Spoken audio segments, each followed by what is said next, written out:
কদিন ধরেই রাজনৈতিক অঙ্গনে আলোচিত এক নাম গণ অধিকার পরিষদের সাবেক কর্মী তারেক রহমান। সম্প্রতি তার বেশ কিছু কার্যক্রম দেশের রাজনৈতিক অঙ্গনে প্রশ্নের জন্ম দিয়েছে। গণ অধিকার পরিষদ থেকে বেরিয়ে গড়ে তুলেছেন নিজের রাজনৈতিক সংগঠন আমজনতার দল। অথচ রাজনীতিবিদ হিসেবে এখনো জনগণের কাছে পৌঁছাতে পারেননি তারেক। কর্মী সমর্থকহীন এই দলের কোনো কর্মসূচি না থাকলেও নানাবিধ হাস্যকর কাজ করে সামাজিক যোগাযোগ মাধ্যমে আলোচনায় রয়েছেন তিনি। অভিযোগ আছে, নির্বাচন কমিশনের সুনির্দিষ্ট শর্ত না মেনেই আমজনতার দলের নিবন্ধন চায় তারেক। তবে নিবন্ধন না পেয়ে নির্বাচন কমিশন অফিসের সামনে আমরণ অনশনের নাটক সাজান তিনি। বিষয়টি আরও পরিষ্কার হয় তার শালিকার দেয়া এক সাক্ষাৎকারে।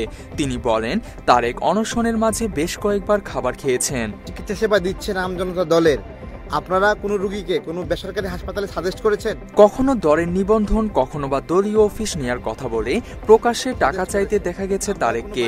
এমনকি বন্যা কিংবা অগ্নিকাণ্ডের মতো দুর্যোগের সুযোগকেও অর্থ উপার্জনের হাতিয়ার বানিয়েছেন এই কথিত নেতা।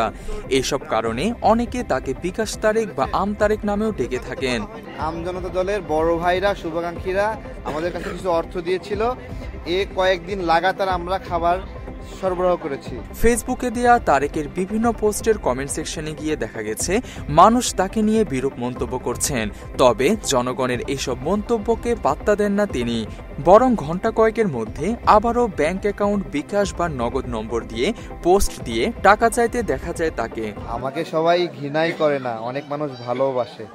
যাক, খুব ভাল লাগলো। এখন প্রশ্ন উঠেছে, বিভিন্ন অজুহাতে তোলা অর্থ কি সঠিকভাবে কাজে লাগানো হচ্ছে? সেই আগ্রহ থেকে সম্প্রতি কড়াইল বস্তিতে অগ্নিকাণ্ডের পর তারেকের কার্যক্রম খতিয়ে দেখতে সেখানে যায় টিম বাংলা এডিশন। তারেক তার ফেসবুকের এক পোস্টে 1200 মানুষের খাবারের আয়োজন করেছেন বলে দাবি করেন। প্রতি হাড়ি খাবারের খরচ 11,000 টাকা বলে জানিয়েছেন তিনি। অথচ চাউলের সাথে ফুলকপি আর ধনেপাতা মেশানো সেই খিচুড়ির খরচ কিভাবে 11,000 টাকা হলো তা নিয়ে প্রশ্ন তুলেছেন অনেকে। এই বিষয়ে জানতে তারেককে নানা মাধ্যম থেকে একাধিকবার ফোন করা হলেও তিনি ফোন রিসিভ করেননি। এছাড়া সে সময় ফেসবুক লাইভে এসেও তারেককে টাকা চাইতে দেখা গেছে। তবে অভিযোগ আছে, 1200 মানুষকে খাবার দেওয়ার কথা বললেও অর্ধেকেরও কম লোককে দিয়েই আয়োজন শেষ করেন তারেক। তার প্রশ্নবিদ্ধ কার্যক্রমে শুধু তারেকই ক্ষতিগ্রস্ত হচ্ছে না, বরং এমন প্রতারণায় মানুষের প্রতি মানুষের বিশ্বাসও নষ্ট হচ্ছে। এই বিষয়ে জাতীয় নাগরিক পার্টি এনসিপির যুগ্ম আহ্বায়ক মুজাহিদুল ইসলাম শাহীন বলেন, দুর্যোগকালীন সময়ে তোলা অর্থ কোথায় এবং কিভাবে ব্যয় হয়েছে তা জনসাধারণের কাছে তুলে ধরা উচিত। এতে করে জনসাধারণের কাছে তাদের গ্রহণযোগ্যতা বাড়বে। কোনো রাজনৈতিক দল অথবা রাজনৈতিক ব্যক্তিত্ব বাংলাদেশের যে কোনো দুর্যোগ কবলিত মানুষের জন্য অথবা কোনো বিশেষ নিপীড়িত ব্যক্তির জন্য যদি কোনো টাকা উত্তোলন করে থাকে, তাহলে অবশ্যই সেই টাকার সুনির্দিষ্ট আয় এবং ব্যয়ের হিসাব জনসম্মুখে প্রকাশ করা উচিত। এটা না হলে সংশ্লিষ্ট রাজনৈতিক দল বা নেতার বিরুদ্ধে প্রশ্ন ওঠা খুবই স্বাভাবিক। আমি মনে করি, যদি এ ধরনের কেউ টাকা তুলে থাকেন, তাহলে অবশ্যই কত টাকা আয় হলো এবং কত টাকা কোন খাতে ব্যয় হলো এইটা সংশ্লিষ্ট দাতা অথবা জনসম্মুখে প্রকাশ করা উচিত। এটা না হলে যে কোনো সময় এটা নিয়ে প্রশ্ন উঠতেই পারে। মাত্র 30% টাকায় জমির মালিক হয়ে নতুন বাংলাদেশের গড়ে তোলার স্বপ্ন দেখা বাংলা বসতি। এইসবের মাঝে বর্তমানে তারেক যে অফিসে তার দলীয় কার্যক্রম চালাচ্ছেন তা নিয়েও প্রশ্ন উঠেছে। ওই ফ্লোরের মূল মালিক শফিকুল ইসলাম নামের এক ব্যক্তি। তিনি অভিযোগ করে বলেন, জোর করে তার মালিকানাধীন ফ্ল্যাট সাঙ্গপাঙ্গ নিয়ে দখল করেছে আম তারেক। তারেককে আমি চিনি না, যেটা হচ্ছে মূলত এই ফ্লোরটা আমি একটা ডেভেলপার কোম্পানি থেকে নিয়েছিলাম। এই বিল্ডিংটা দুইটা ডেভেলপার কোম্পানি করছে। তার মধ্যে আবার ল্যান্ড ওনার হচ্ছে যে মিয়া মুর্শিদুজ্জামানরা। জি, মিয়া মুর্শিদুজ্জামান যিনি নিজেকে এক্স কর্নেল এবং চাকরিচ্যুত, সে মানে বিভিন্ন ইয়া দিয়ে মানে করেছে। এখন তার প্রত্যেক সম্পত্তি এরা কিন্তু 8-10 ভাই মিলে ডেভেলপার গুলাকে পাওয়ার দিয়েছিল। ডেভেলপার পাওয়ারের বলে বিভিন্ন ব্যাংক থেকে লোন টোন করে অলরেডি বিল্ডিং বানাইছে। সেখান থেকে আমরা যারা আরো অজস্র মানুষ কিনেছে। এই বিল্ডিং এর 65% হচ্ছে ডেভেলপারের, 35% হচ্ছে ওদের, বুঝছেন, ওদের সব ভাইদের। আর ওই 35% থেকে ওদের মেজরিটি ওরা সেল করে ফেলছে।